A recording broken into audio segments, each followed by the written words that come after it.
Assalamualaikum warahmatullahi wabarakatuh. Salam Om Swastiastu, Namo Buddhaya, salam kebajikan. Halo wargi Jabar, perkenalkan nama saya Naza Oktaviani.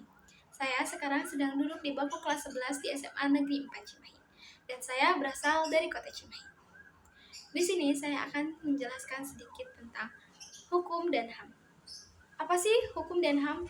Hukum dan HAM adalah hak-hak yang diberikan kepada kita secara individu. Hukum dibagi menjadi dua, yaitu hukum tertulis dan hukum tidak tertulis. Hukum tertulis biasanya bersifat formal dan baku, sedangkan hukum tidak tertulis yaitu yang diiyakan oleh masyarakat. Contoh hukum tertulis seperti Keputusan Presiden, Undang-Undang Dasar 1945, dan KUHP. Sedangkan hukum tidak tertulis yaitu seperti musyawarah bersama. Kenapa sih hukum tertulis dan hukum tidak tertulis sangat penting dalam masyarakat? Karena dengan adanya hukum tertulis dan tidak tertulis bisa membangun masyarakat yang damai, tentram, aman dalam lingkungan masyarakat. Saya akan memberikan beberapa contoh HAM yang diakui secara universal. Nah, inilah beberapa jenis HAM yang sudah diakui secara universal. Yang pertama, terlahir bebas dan mendapat perlakuan yang sama. Kita semua dilahirkan bebas, kita semua memiliki pemikiran dan gagasan kita sendiri.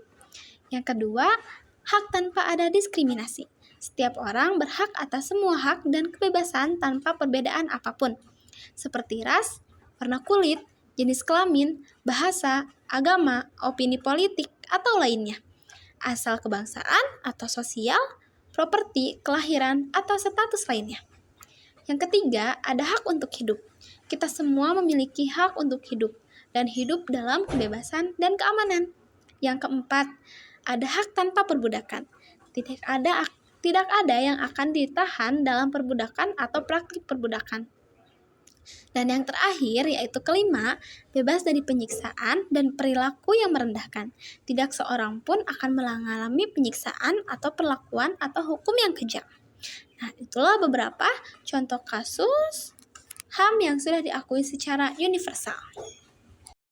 Nah, itu adalah beberapa contoh HAM yang sudah diakui secara universal. Sekarang saya akan memberikan beberapa contoh pelanggaran HAM yang sangat berat di Indonesia dan sangat booming di Indonesia. Yuk ikutin terus. Dan ini beberapa pelanggaran HAM yang terkenal di Indonesia. Yang pertama, yaitu penembakan misterius. Biasanya disingkat Petrus, terjadi di sejumlah kota besar di Indonesia pada periode 1982 sampai 1985.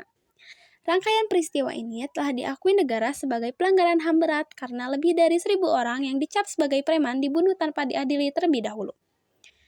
Di Yogyakarta, operasi ini dipimpin oleh militer. Saat itu di Yogyakarta, pada tahun 1983, nyaris setiap hari ditemukan mayat tak dikenal yang tergeletak di jalan. Mereka dicap sebagai gali, akronim gabungan anak liar untuk mengistilahkan orang-orang bertato yang melakukan kejahatan. Mayatnya biasanya diletakkan di jalan atau dibuang di hutan. Kondisi tangannya biasanya terikat atau dibungkus karung. Yang kedua, ada Trisakti. Trisakti merupakan salah satu peristiwa yang masih meninggalkan luka mendalam bagi sejarah Indonesia. Berbagai penyebab tragedi Trisakti ini telah menggoreskan bekas yang tak terlupakan dalam memori kolektif bangsa. Salah satu penyebab utama dari tragedi Trisakti adalah krisis ekonomi yang melanda Indonesia pada akhir tahun 1990-an. Faktor lain yang memperburuk situasi adalah lemahnya respon pemerintah Orde Baru dalam mengatasi krisis ekonomi, korupsi, kolusi, dan nepotisme atau KKN yang merajalela di kalangan pejabat pemerintah juga merupakan faktor penting dalam memperburuk situasi sosial dan ekonomi Indonesia. Pemerintah Orde Baru di bawah kepemimpinan Soeharto dikenal dengan politik otoriternya, kenaikan drastis harga kebutuhan pokok seperti beras dan minyak goreng juga memperburuk kehidupan sehari-hari rakyat Indonesia. Yang ketiga, peristiwa Mei 1998 merupakan klimaks dari ketidakpuasan terhadap Orde Baru. Berbagai peristiwa seperti aksi penjarahan, kerusuhan, insiden Trisakti. Yang ketiga, peristiwa Mei 1998 merupakan klimaks dari ketidakpuasan terhadap Orde Baru. Berbagai peristiwa seperti aksi penjarahan, kerusuhan, insiden Trisakti, pendudukan gedung DPR atau MPR sehingga mundurnya Presiden kedua Republik Indonesia yaitu Soeharto adalah realistis sejarah yang mengiringi akhir era Orde Baru. Pada 4 hingga 8 Mei 1998, pemerintah membuat kebijakan kenaikan harga minyak 70% dan 300% untuk biaya listrik. Sementara korupsi, kolusi, dan nepotisme KKN semakin merajalela. Hal ini membuat rakyat Indonesia marah dan mulai menggelar demonstrasi melawan dan menuntut pemerintah melakukan reformasi. Peristiwa ini menyisakan beban sejarah.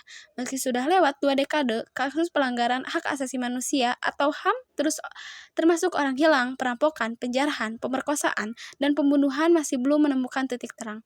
Dua peristiwa skala nasional seperti tragedi 1965 dan peristiwa 1998 juga tak lepas dari keterlibatan militer. Yang keempat yaitu penghilangan orang secara paksa tahun 1997 sampai 1998. Bagaimana kasusnya? Penghilangan orang secara paksa mengacu pada penculikan aktivis, pemuda, dan mahasiswa yang kala itu ingin menegakkan keadilan serta demokrasi pada masa pemerintahan Orde Baru. Mereka yang kritis terhadap kebijakan pemerintah dipandang sebagai kelompok yang membahayakan serta mengancam stabilitas negara. Peristiwa ini terjadi pada periode 1997 sampai 1998. Jelang pemilihan Pilpres untuk periode 1998 sampai 2003. Kala itu terdapat dua agenda politik besar yang tengah disiapkan, yaitu pemilihan umum atau pemilu tahun 1997 dan sidang umum atau SU Majelis Permusyawarahan Rakyat atau MPR pada Maret 1998 untuk memilih Presiden dan Wakil Presiden Republik Indonesia. Pelaku kasus peristiwa penculikan ini ialah Tim Mawar. Diambil dari buku Wiji Tukul Aku Masih Utuh dan Kata-Kata Belum Binasa 2017 karya Ristia Nurmalita. Tim Mawar adalah sebuah tim dari Kesatuan Komando Pasukan Khusus atau Kopassus Grup 7 dari Tentara Nasional Indonesia atau TNI yang dibentuk untuk melakukan penculikan para aktivis politik pro-demokrasi yang dianggap membahayakan posisi Presiden Soeharto. Tim ini dikomandasikan oleh Komandan Batalion. Jadi apa sih upaya untuk menegakkan HAM? Yang pertama, kita harus memberi pendidikan HAM kepada anak-anak sejak dini. Yang kedua, kita harus jadi apa sih upaya jadi apa sih upaya untuk